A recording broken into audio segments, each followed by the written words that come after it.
अब नाचने वाले को ही भेज दिया आपके यहाँ। कितने लोग ये बात कर रहे हैं कि खेसारी नचनिया को टिकट दे दिया, कि उनके ग्रुप में तो 4-4 3-3 नचनिया पहले से है, अभी एक तत्काल में फिर से गए। ये बाण चलेगा।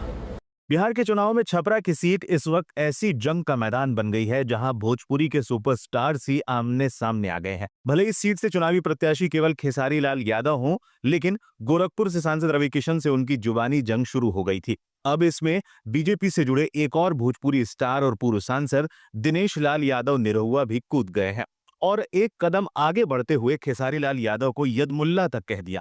साफ कहा जा सकता है कि निरहुआ के इस बयान पर विवाद होना तो तय है। एक निजी चैनल को दिए इंटरव्यू में निरहुआ ने कहा, खेसारी ने बोला है कि कृष्ण के वंशज वो है, पर कृष्ण के वंश में पैदा होकर अगर कोई राम मंदिर का विरोध करता है तो मेरे हिसाब से वो यादव नहीं, वो यदमुल्ला है। राम मंदिर के विरोध में बात करने वाला यादव हो ही नहीं सकता।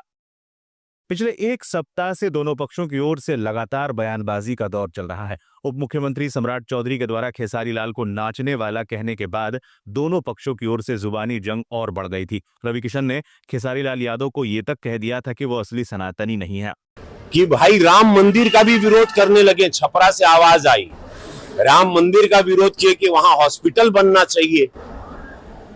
तो वही विरोधी आज बिहार सुन ला हो, समस्त बिहार से कहते हैं कि मां सीता के मंदिर का भी विरोध हो रहा है।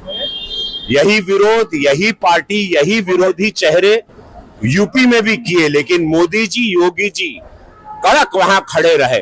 पूरा सनातन धर्म खड़ा रहा। माननीय सुप्रीम कोर्ट ने सब कुछ पक्ष को देखा और वहां भव्य मंदिर 500 साल बाद बना। अब मां जानकी का मंदिर भव्य बनने जा रहा है। ये विरोधी यहां भी मुंह उठा रहे हैं, जितने एनडीए के विरोधी हैं। तो मैं आप लोगों को सचेत कर देना चाहता हूं, इन लोगों की जमानत जब्त कर देना। जहां सनातन के विरोध में कोनो बात भई।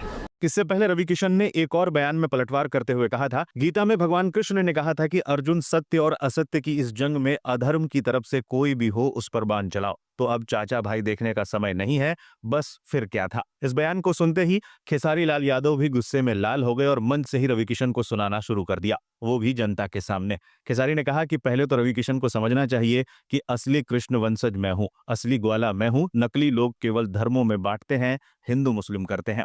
तब उनको पता करना है कि वो कौरव के दल में है कि पांडव के दल में है, क्योंकि पांडव की तरफ से तुम आए हो। तो ठीक है रवि भैया, एक जरूर सवाल है, आपसे जरूर पूछिएगा माननीय आदरणीय हमारे पितातुल मोदी जी से कि आपका केंद्र में सरकार 15 साल से है, बिहार में सरकार 20 साल से है, क्या एक भी फैक्ट्री के लायक हम लोग नहीं है? एक भी फैक्ट्री के लायक? बता दें, मनोज तिवारी से भी खेसारी लाल को लेकर सवाल किया गया था, जिसमें उन्होंने मुस्कुराते हुए जवाब टाल दिया था। खेसारी लाल यादव ने कहा है कि केंद्र के सभी नेताओं को छपरा में लाकर उतार देंगे। अब छोड़ो।